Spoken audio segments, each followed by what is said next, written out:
The thing that I'm concerned about is it seems like a bank, shutting down a bank is messy.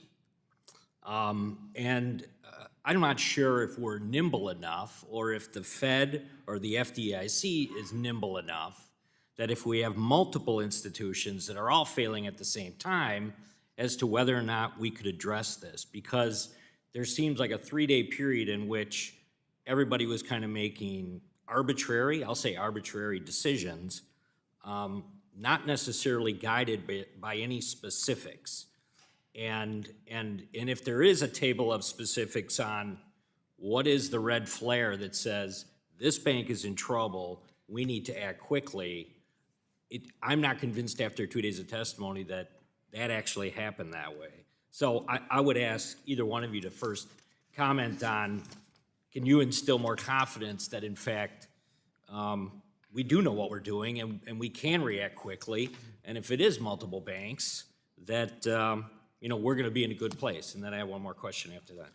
Well, I can say in regard to Signature that they basically ran out of money to meet their obligations, and that was the reason the bank failed.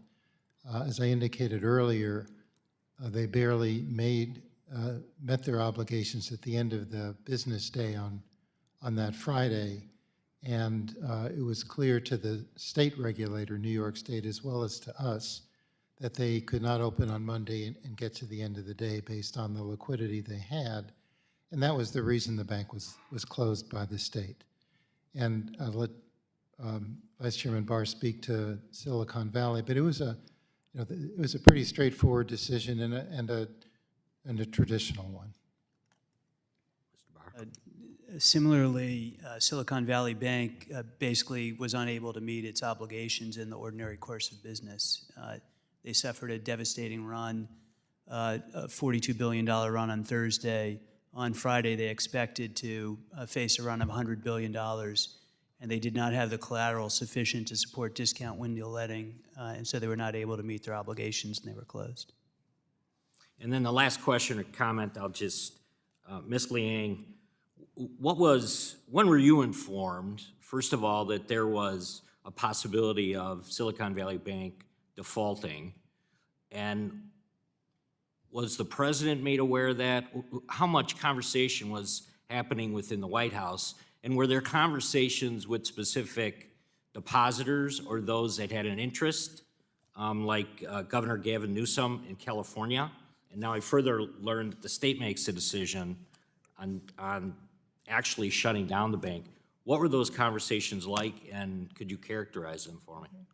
So I learned, the Treasury learned, or I learned, I can speak for myself here, of the issues at Silicon Valley either Wednesday evening or Thursday, after it issued its statement, its earnings report, saying that it had a loss and was going to raise capital.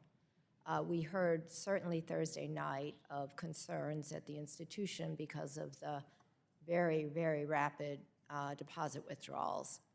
And then on Friday morning, we learned the California state regulator had closed it, and the FDIC was appointed receiver. We did, that was our situation. Over the day of Friday and Saturday, we heard from many people, institutions, businesses, wondering how they could access their deposits, could they make payroll, and so we were gathering information and consulting regularly with the Federal Reserve and the FDIC. So Did you speak to Governor Newsom at any point? I did not. Did anybody at the White House talk to Governor Newsom? I do not know. Okay, thank you. I yield back.